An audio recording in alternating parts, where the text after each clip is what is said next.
ঘৰটো দিয়াৰ বাবে বহুত এতিয়া সুখী। এতিয়া ল'ৰা ছোৱালীকেইটালৈ মানে বহুত সুখত থাকিব পাৰিম। বিধায়ক মহোদয় মোৰ ফালৰ পৰা কি বুলি ক'ম মানে ভগৱান হিচাপে আহি আমাৰ ওচৰত দেখা দিলে। আগতে মানে মই একেবাৰে থাকিবলৈ বেয়া আছিলে, থাকিবলৈ ঘৰ নাছিলে, পানী পৰে য'তে ত'তে গৈ পেলাই থাকোঁগৈ। অসমী ফুকন। মোৰ ল'ৰা দুটা আৰু কোনো নাই। লেটেকু বস্তি। এতিয়া মই বহুত সুখী। ধৰা হেৰি কি কয়, এতিয়া বিচনা এখনো পাইছোঁ ল'ৰা ছোৱালী শুবৰ কাৰণে। বিচনা চিচনাও নাছিলে। বিশেষকৈ বৰষুণ দিলে পানী পৰে। এতিয়া ঘৰটো হাতীৰ কাৰণেও বহুতখিনি ভয়কৈ আছিলোঁ। এতিয়া ঘৰটো দিয়াৰ পৰা বাৰু বহুতখিনিয়ে চিন্তা দূৰ হৈ ঘৰতে আছিলোঁ ল'ৰা দুটা। বিধায়ক মহোদয়ে মোৰ ঘৰটো দিয়াৰ কাৰণে বহুত মোৰ ফালৰ পৰা কি বুলি মই ধন্যবাদ জনাম, মোৰ মানে ক'বলৈ বাকীয়ে নাই। মই আগতে কেঁচায়ে দিয়ক বুলিয়ে অনুৰোধ কৰিছিলোঁ, তাৰ পকাই দিলে বা আচলতে আমাৰ সৌভাগ্য বুলি ক'ব লাগিব, কাৰণ এনে এজন জনপ্ৰতিনিধি পাইছোঁ যিসকলক আমি তেখেতক মানৱ দৰদী বুলিয়ে ক'ব লাগিব। কাৰণ চাওক, যোৱা 2025 চনত যেতিয়া মানে 18 মাৰ্চ তাৰিখে বিধায়ক মহোদয় যেতিয়া আমাৰ এইফালে আহিছিলে, তেখেতে নিজে এই ঘৰটো দেখি পাইছিলে।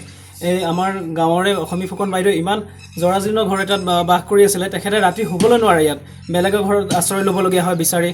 তাৰপিছত বিধায়ক মহোদয়ে নিজেই দেখিলে যে এই মানুহগৰাকী দুৰৱস্থাৰ কথা বুজি পাই তেখেতে নিজে আহি তেখেতক ঘৰ এটা দিম বুলি মানে আশ্বাস দিছিলে, প্ৰতিশ্ৰুতি দিছিলে। প্ৰতিশ্ৰুতি অনুসৰি তেখেতে চব আজিৰ পৰা প্ৰায় 3-4 মাহৰ ভিতৰতে তেখেতে এই নতুন ঘৰটো সাজি দিছে।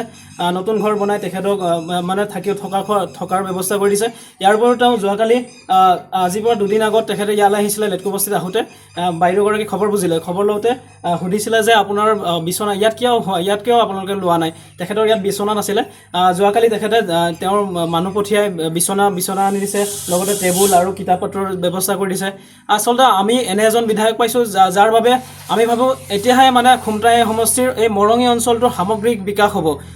পূৰ্বতে জনপ্ৰতিনিধিয়ে আমাক কেৱল মাত্ৰ মানে প্ৰতিশ্ৰুতিহে দিছিলে, প্ৰতিশ্ৰুতিৰ নামত প্ৰতিশ্ৰুতি, কিন্তু কোনো ধৰণৰ উন্নয়নৰ কাম কেতিয়াও নকৰিলে। বিধায়ক মৃণাল শইকীয়াদেৱক আমি পোৱাটো আমাৰ বাবে সমগ্ৰ মৰঙীবাসীৰ লগতে আমি লেটেকু বস্তিবাসীৰ বাবে সৌভাগ্যৰ কথা। লগতে আপোনালোকক ক'ব বিচাৰোঁ যে আমাৰ ওচৰতে থকা এগৰাকী মহিলা, তেখেতো আৰ্থিকভাৱে তেখেতসকল মানে ঘৰটো আৰ্থিকভাৱে মানে ইমান মানে সচল নহয়, আৰ্থিকভাৱে আগবঢ়া নহয়। তেখেতক দোকান এখন আছিলে, আগতে দোকানখন বন্ধ হৈ যোৱাৰ কাৰণে বিধায়ক মহোদয়ে তেওঁ নিজে আৰ্থিকভাৱে 15,000 টকা দি এখন দোকান খুলি যাতে স্বাৱলম্বী হ'ব পাৰে তাৰ বাবে ব্যৱস্থা কৰি দিছে।